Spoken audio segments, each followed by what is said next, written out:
TPMNation.com. Hi, welcome to Matt Connarton Unleashed. Is this Fred?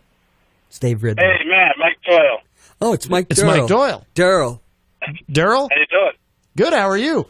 John Hopwood Good, pronounces your name funny. I was heading to my wake of my cousin, and I just turned your show on, and I caught you playing the morning stuff.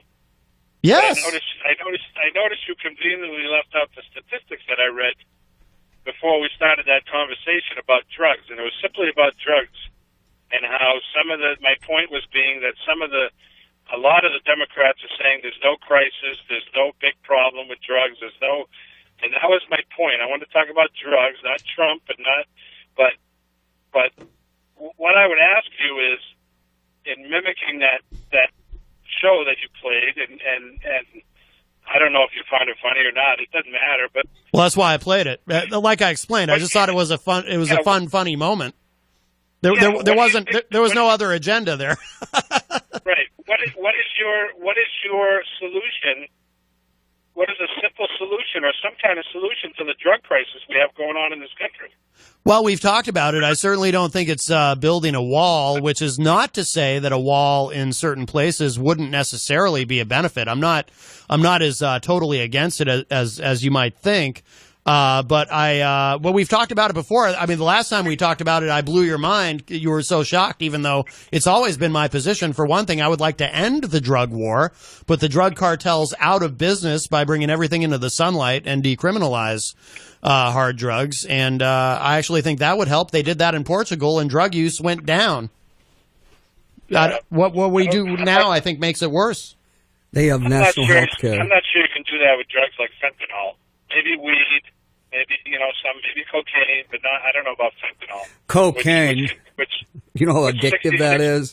With 66 pounds of fentanyl that they apprehended in New Hampshire in 2017 on one drug bust, there's enough to kill 30 million Americans.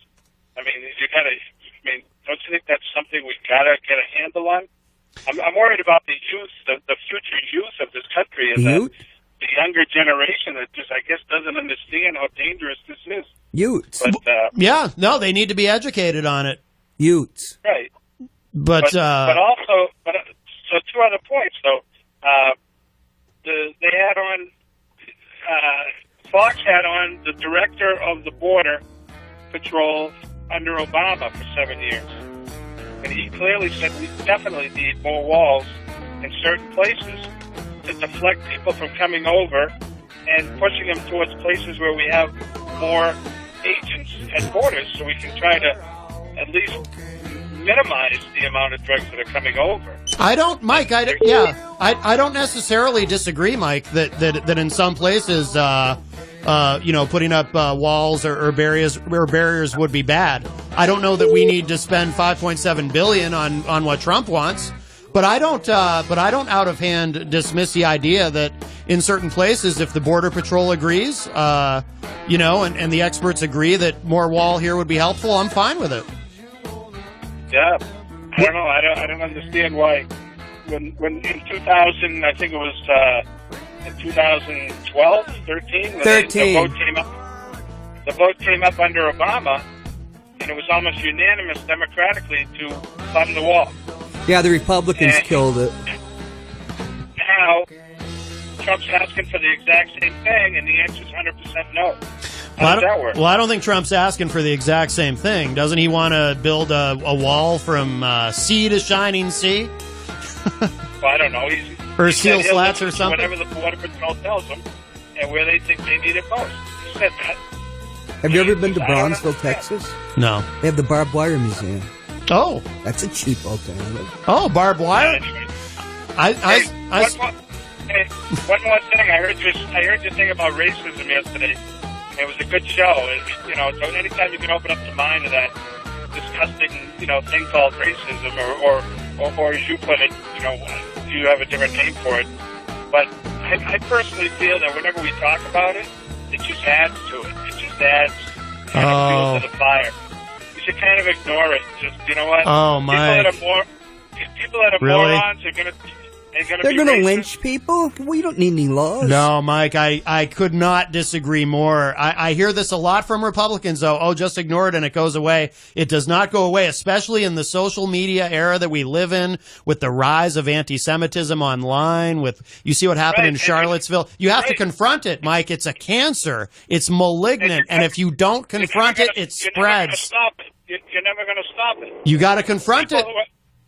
People who are they stopped lynching, racist, didn't they're they? always going to be ignorant and racist. They stopped lynchings, didn't they, Mike?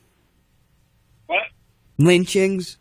There were 20 lynchings every year. My father lived in the South. Should have ignored them. They would have just stopped on their own, I guess. They stopped because of the federal government intervening. Yeah, you got to confront it, Mike. I couldn't disagree with you more on that. You have to it's a cancer. You cannot just ignore it. It spreads. The more you ignore it, it spreads. You got to confront it. Yeah, what does that do? What does confronting it do? Nothing. Are you crazy? How old are you? How old are you? We should have just. We should have just stuck. We should have just stuck with separate water fountains. I mean, why do anything about it, right? No, I'm not saying that. Stop them from voting. People who are ignorant are going to be ignorant. Why you telling them on the radio, hey, you're an ignorant racist, you're not going to stop them. They're ignorant. They're stupid. As you said, they're the same color. We're all made from the same mass. Right. So it's odd to me though, Mike, that I mean, I appreciate you're saying that you liked what I had to say about it, but I'm getting a mixed message from you, because you're saying you liked what I had to say and that I was talking about it, but then you're saying we shouldn't talk about it, we should ignore it. I don't, it's like you're saying two different things. I don't understand. What I meant to say was I understand what you were saying, not that I liked. I should have said, oh, okay. I understand what you were saying. You understood what I was saying, but you'd prefer I didn't say it. I just think guys that are idiots and racist, right? Yeah. Are gonna feed off you being mad that they're racist and bringing it up. That's a win for them, because they're ignorant people. They don't understand we're all the same. Right. There's nothing you can do about that. So no, the more but you talk about it, the more you feed into them saying, I got him to talk about it.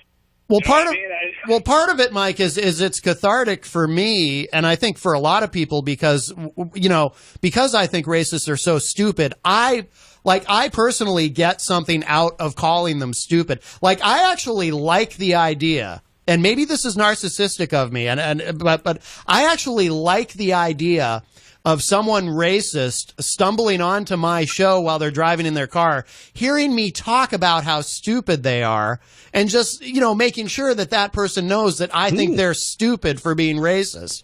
I want stupid people to know that I think that they're stupid. That makes me feel good. Just hopefully I've offended them in some way as much as they've offended me. I want them, you know what I mean?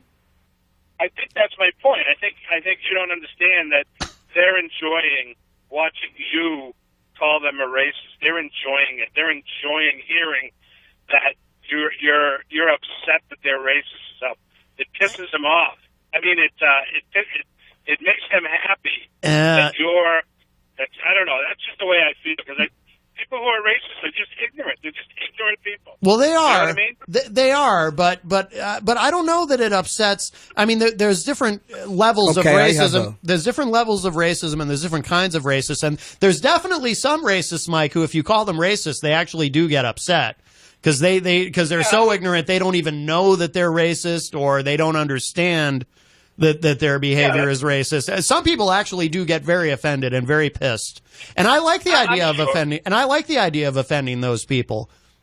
Yeah, I guess. So that's more of a self-narcissistic thing that you enjoy. Maybe it is. Maybe it is. Calling them out on it versus letting I them have a question for Mike. Letting them have no podium to be racist besides what they want to do in their own life. I don't know. They do have a podium. Yeah, I don't know. I hate racism. I hate it each way. You've got plenty of white people that are ignorant to black. You got plenty of black people that are ignorant to white. I mean, there's plenty of people that hate white people. No, and either way. You know what I mean? People don't realize if you're in trouble and you call a cop and he comes to your house and he happens to be a black guy, are you going to say, "Don't help me"? Right. You know what I mean? It's just silly. No, we agree. And vice versa. I mean, We agree on that part. Absolutely. Yeah. I think we disagree on how to approach it or whether to approach it. But that's all. It's an approach thing. You're right. But John Hopwood. No, your heart's in the right place, Mike. But John Hopwood did have a question for you. Well, it's for Dave. Have you ever heard of David Irving? He's a historian. Name's familiar. No.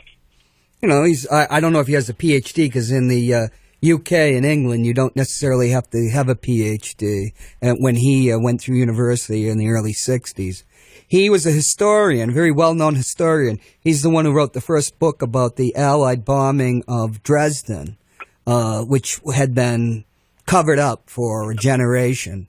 Well, every year, Mike, he would come here to Manchester.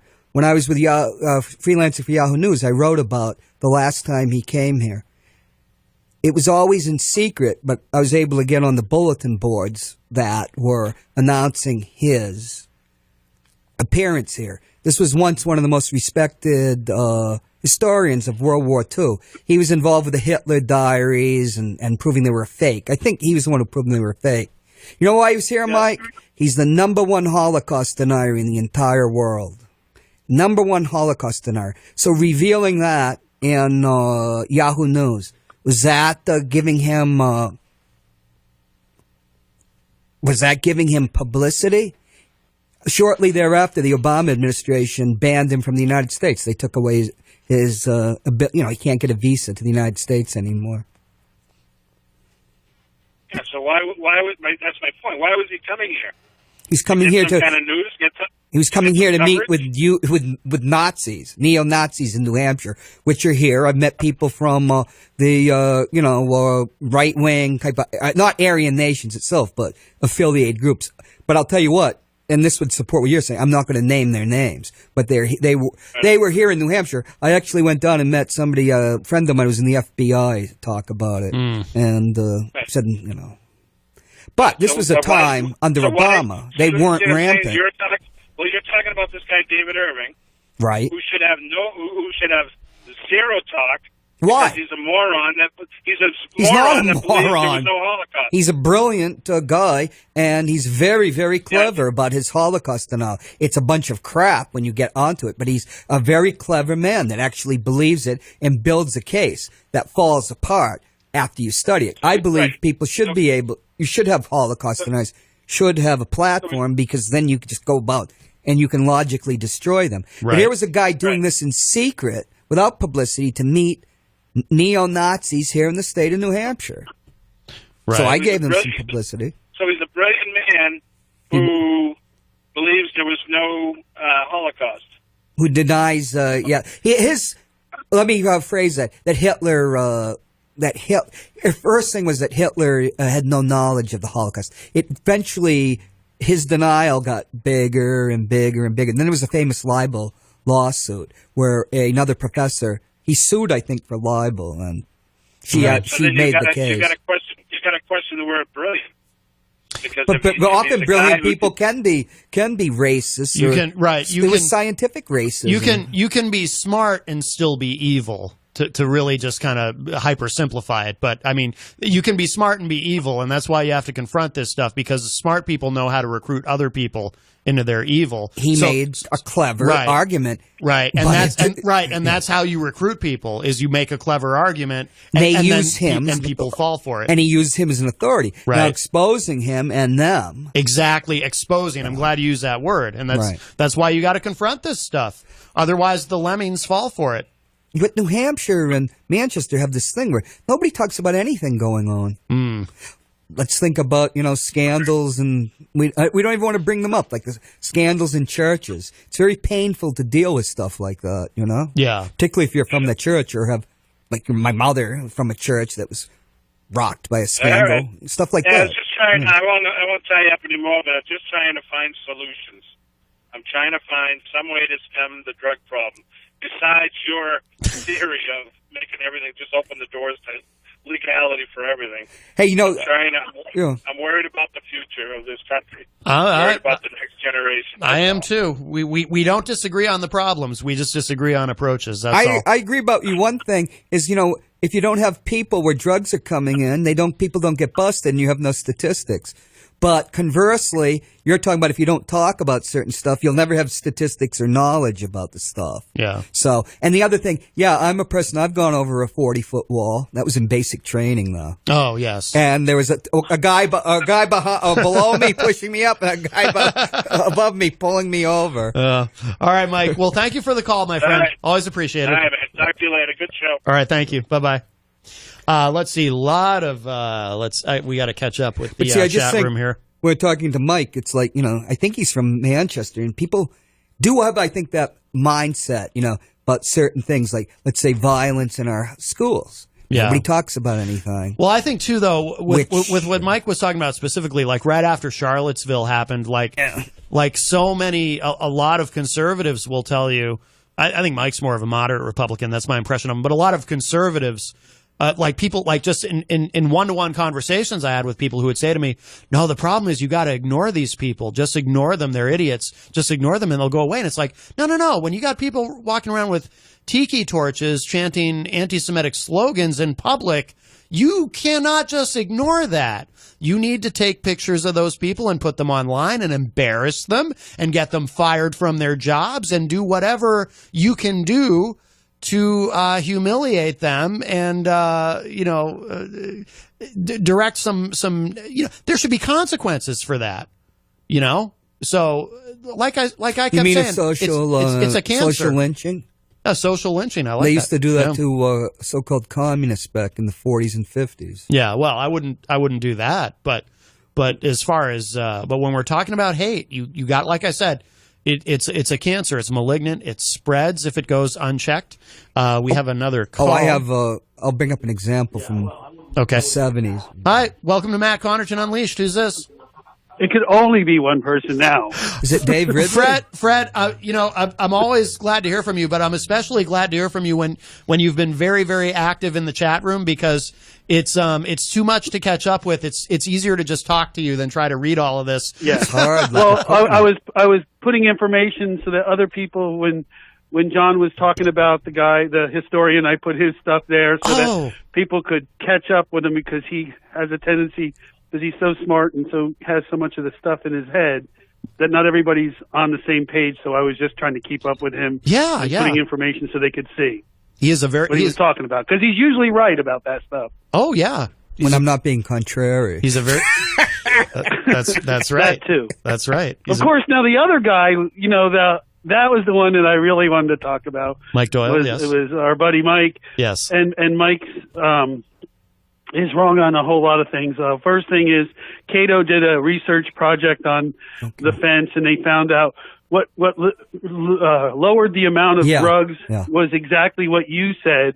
Legalizing marijuana made it so that they, the same amount of fence has been there, but since they legalized marijuana, the amount of it that's coming into the country has totally declined, and all that data is in that last link that I put there. Okay. So it's not about the fence; it's about the money and the if you don't have the buyer, you don't have why buy it from the guy down the street and go to jail, or you can go just down the street and go to the store and get it at the store. Cocaine is the classic example. Destroyed Colombia and other countries. It's the demand from North America, which until recently meant U.S. and Canada. Right. Mexicans didn't call themselves North Americans. North Americans was used. But the demand from North America for cocaine. Yes. Right. And it's so expensive, becomes such a lucrative industry. Yes. And the more you make it harder to get in, the price goes up, and it makes it even more lucrative. That's right. And you destroy countries, and if you're an addict, you're going to get your cocaine, I guess, but I'm not so. That is a highly addictive drug. That's what yeah. I've never been able to afford. I've never tried it, but I have. But I just like the way it smells. I've talked about it on the show before. Stuff. Like years ago in the summer, it was the summer of 2004. I dated a girl who was a coke dealer, and I don't say her name because if I did, people locally would recognize who she is. She might even be listening to the show, but Is she a state senator or something? No, but she's someone who worked in radio and no longer does. But that won't corner it down to anybody. Jeez, everybody knows who it is. No, let's not get into stuff. No, like that. No. Here you can probably figure anybody out. It's not important, and just people here locally in Manchester would know. But yeah, and let's see, what else were you putting in there? Oh, by the way, Fred, so you said something about Mike. Do you still use the N-word, referring to Mike? Yeah, because I would. My question was that people. I'm not saying that he did. Oh, I'd be shocked. People don't do that because of public shaming. Right. Exactly. And it worked. Exactly. Right. Yeah. Yeah. And let's be very clear about that. You're not accusing him of using that word. No. But I'm saying nobody does use it. I mean, it's not politically correct. It's exactly. Not, and it's through shaming. Exactly. Yes. Confronting the problem and exposing it. What about typos? What was it? Fred. Yeah. A bigger became. Fred doesn't know about this. And we don't need to talk about. Well, we have to just say. I mean, there was a certain individual who on Facebook typed. Yeah, I had a typo instead of A bigger. By shifting one key, it becomes S. Yeah, and it caused. I was complaining about there was a riot. I was covering for Yahoo the riot with the up in Concord. When the Bloomberg bus came, yeah. I knew some of those people. It's like, geez, yeah, they're just going crazy. And yeah, I'm not going to mention his name, but I know this guy since I was a kid. And yeah, he had a contract with the Concord police supplying them firearms. He later apologized, but it was just. And so I'm typing like I did, like a tweet or something. Yeah. A bigger or something became out. Yeah. And so now I'm accused of being a racist by a former flower shop maven. Let that be a lesson, kids. You have to proofread everything before you post. It's a Twitter. Well, why didn't you change it? And you might want to remind that to the Cavappi president. Anyway. Yeah, no kidding. But it's one of those things, though. The public shaming has and shunning and man, and divesting from people financially. The same thing is like boycotting people's products and boycotting people's sponsors and stuff. Those things actually do. They don't change people's hearts. They just change their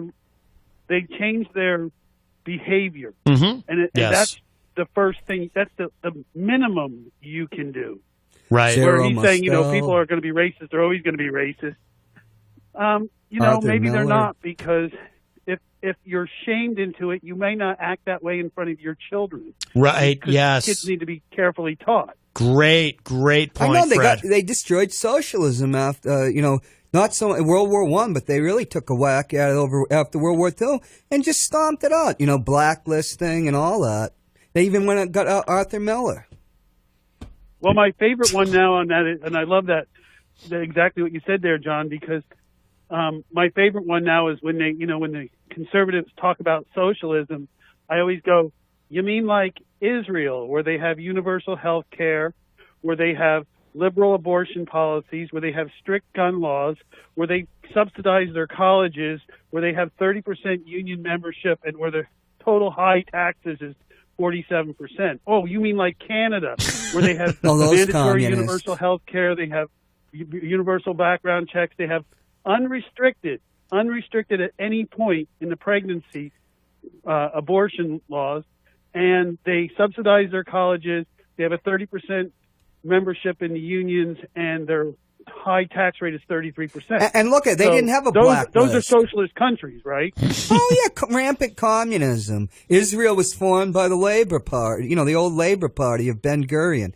The thing was, the Hollywood 10 that were blacklisted, they kind of like whitewashed them after the 70s, and you find out they actually were communists under party discipline, and their apparatchik, John Howard Lawson, a playwright and then a screenwriter, he was actually, under not Hans Geisler, that was his brother, Gerhard Eisler, who was a commentator, well-known, very violent person. But that's an interesting thing. So there's a little irony what I was saying about the McCarthy period. But, the brush was done too broadly, Yes. But when you're talking about shunning and everything. But they didn't have that. But And when you really look at the Red Scare after the war, it was basically about the labor unions. They knew who the communists were because, like, one of the persons that was blacklisted, one of the Hollywood 10, spoke out in the Daily Worker for, freedom from being controlled by Moscow, and he was slapped on, and he took the party discipline.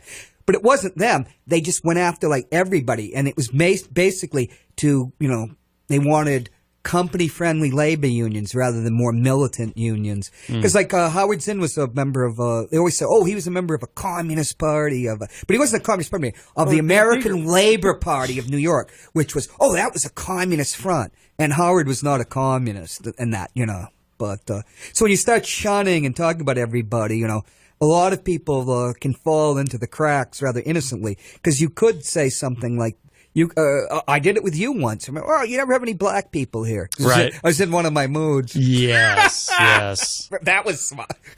I never thought about such a thing, but we were arguing about something. Right, yeah. And then you just jump right in, Yes, yes. But, but definitely you're right, the change in race, attitudes about race was...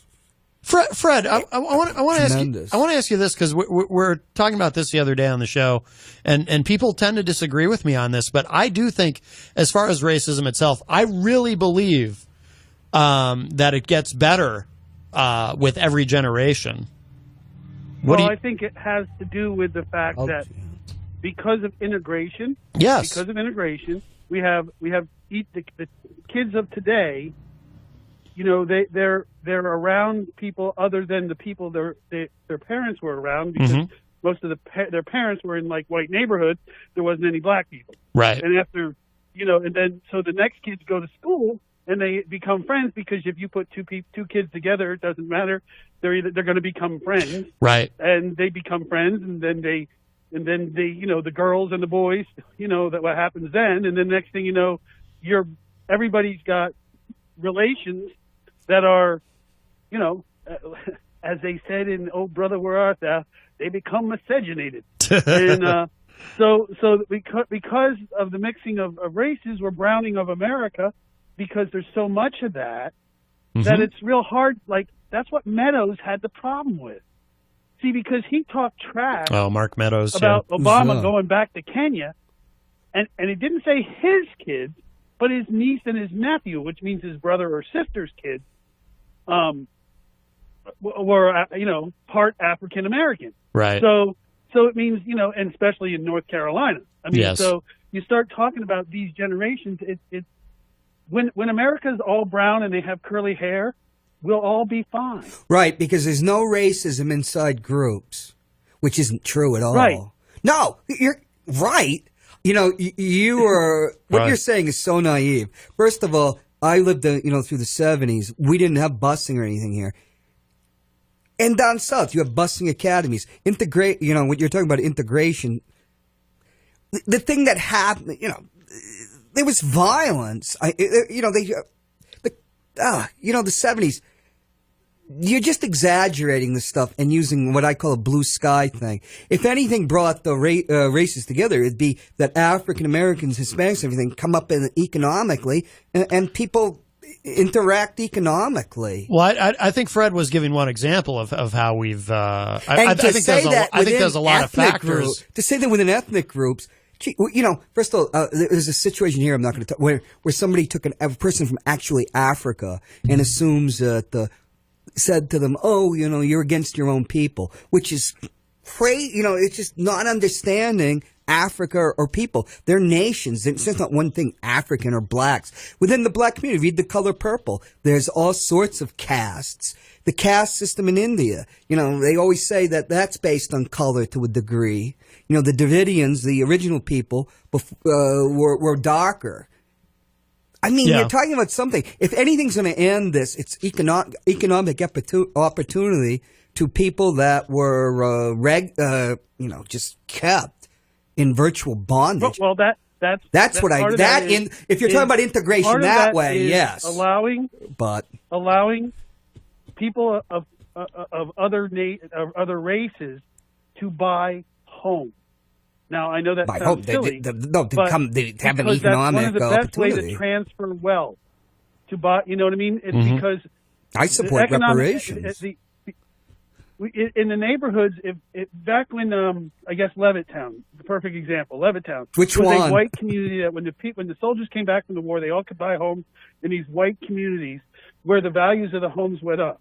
When those values went up, those people sold those homes or they gave them to their children or whatever, but they were able to accumulate wealth and transfer wealth. Transferring wealth in the black community because their neighborhoods didn't necessarily go up in value. They may have went down in value. They were forced to stay in there. They weren't allowed to buy in the other neighborhoods.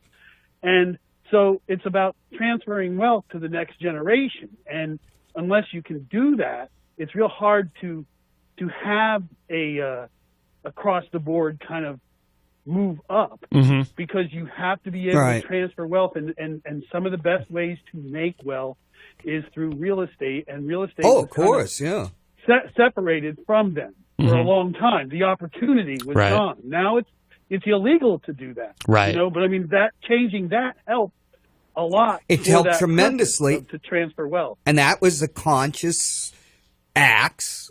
Those were laws put into place. Johnson in California, it was Pat Brown who lost his bid for a fourth term to Ronald Reagan, who rode the reaction against the Fair Housing Act partially. That was partially, it's hard to get 4 terms in a row, but, it would be, I could just say that it was, he was riding the wave of racism, whatever. It's more complex than that. Yeah. But yeah, the Fair Housing Act in California was, they passed one too, and whites reacted, middle class reacted against it. Yeah, because it struck down covenants in neighborhoods. The felony laws also, because you cannot have a hair salon if you have a felony.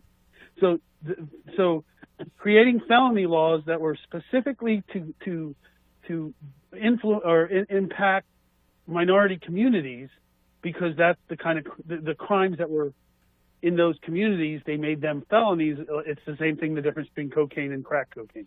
Those kind of things. Making laws like that, because with a felony, you can't own a business. So you can't get a job. You can't do a lot of things. And to make somebody have a felony because of like pot or something like that. Yeah. Or, oh geez, that was those kind of laws outrageous. were designed to keep people, minorities, from having money. Well, and poor people too. And racism and economics go hand in hand. Oh, of course. Yeah. Generational poverty. And keep them from owning a gun. In Texas, you could have less than a joint. You'd get these horrific sentences into the 1970s, if not afterwards. Oh, no doubt. Yeah, absolutely. Right. And the 3-time loser one, you get caught with a joint 3 times. Oh, geez. We have go to prison for life. In California, through an initiative, they passed the 3 strikes or outlaw, thinking it was going to be about felons, violent felons. It turns out one guy goes for life, some old fart, because, he might have had an assault, but then he wrote a bad check, and the last time he stole somebody's air conditioner, and it was considered a felony. Yeah. And so all of a sudden, all these people are going to jail that are just like these petty grifters. And that was an old fart white guy. Or their third strike is just a low-level drug offense. Yeah. Which normally wouldn't add up to much, but yeah. Crime is an industry. Crime is an industry for the criminals, but it also is for the people that go after crime. Prisons. Yeah. The union, prison guard union was so powerful in California. The corruption of it and its campaign contributions brought Gray Davis down, the California governor. I'll never forget voting for that. I should have voted for the little African-American actor, the midget. Or Larry Flynn. The midget, short people. Oh, Vern Troyer? Was that 223 people were on the ballot. We recalled Gray Davis. I remember that vividly. I voted like a Democrat. I voted for him, even though I didn't like him. And then I voted for. If he gets recalled, I voted against the recall. Who do you want to vote for? So I voted for him. Now I could have voted for like Sonny Bono or somebody. Well, I've been proud of my vote. Let's see if you guys remember this. Comedy Central did a 1-episode game show called "Who Wants to Be Governor of California?" It was like a booklet. Do either of you remember who won? Gary Coleman. No. Is it Gary Coleman? It was porn star Mary Carey, I think is her name. Oh, that's right. She was on it, wow. too. Yes. And a woman that had a bordello in San Francisco. or near the Nevada-California border. You gotta love porn stars. You know, they're gonna change the world. You know, there's a porn star by the name of Stormy Daniels that may end up being the reason what causes the impeachment of a president. Yeah, she's not even, you know, she comes from that part of Kentucky that's not even America, so there could be a little, you know, legerdemain. She is a distinguished adult film actress. How dare you both? She was related to Hillbilly Jim, wasn't she? No, it's a fine. Whatever she is fine. But she's the one story that ended up bringing Cohen to his knees. I mean, literally. But, no, it was Trump, literally. It was the money that he paid off to shut her up is the felony that is now, you know, we have the check. Unless he gets another term and it runs out for him, the statute of limitations. Oh, that's right, the statute of limitations, right? Now, there's an American success story, Stormy. She came to the country, you know, and Hillbilly Jim's Charger with the 500-gallon tank of moonshine. And, you know, they just worked their way right up to the top. Yeah. From the bottom. Yeah, didn't she have a song under a different permutation? Looking up from the bottom or something. She was part of the Carrie Nations. I think you can look it up. Oh, okay. Let me see if I can find it. I'll send it to you. Oh, there was another thing. Well, I'll let you guys go. I just wanted to say hi and you were right. And look at that article from Cato. Yes. That's at the bottom of the list there that talks about how it is the legalization of marijuana that's not the fence that's actually lowering the drugs that are coming into the country, and they have all the data there and everything. It's all laid out. Absolutely. And the fact that when we put the fence in, it increased the number of people that died by 5 times. Oh wow! Oh, yeah. Because they had to go into harder areas to get across. Yeah. Okay. So, you know, and these are moms and kids and stuff trying to get in, and they had to go to places that were not fenced. And by doing that, they had to cross some of the worst terrain, the desert, and all this. And they've increased the number of people that are dying trying to get here because they're dying to get here. Instead of just making a new law that says, okay, you come here, we process you just like we did in Ellis Island, and you get to come in, and here's your working papers, and you get to pay taxes now. Right. My family's, the 3 of my, great-grandparents didn't come through Ellis Island. They slipped over the border of Canada. Oh, my goodness. Attaboy. Nobody cared. There were no immigration laws in 1922. Right. All right, Fred. Well, thank you so much for the call, my friend. Talk to you later, boss. All right, take care. Bye, John. Bye. Bye-bye. I hate it when Fred's right. The great Fred Bonig from thedailyripple.org. When he was right about, I heard you blurt out that he's right, but what was he right about specifically? Everything today. Oh, yes. It's irritating. Oh, yeah, it bothered you. I don't even remember. What was the big argument that you and Fred got into that one day? There was one day you guys argued about... I was arguing against what I actually believed, so he's able to tie me up. Oh, yes, you were being contrary. Which was very frustrating. Yes. There's only so much you can defend when you're full of the, poop. Yes, the merd. Poop. As I've heard you say. What's merdzi? Is that the same thing? It's a French-Canadian word from the west side of Manchester. Oh, wow. IPMNation.com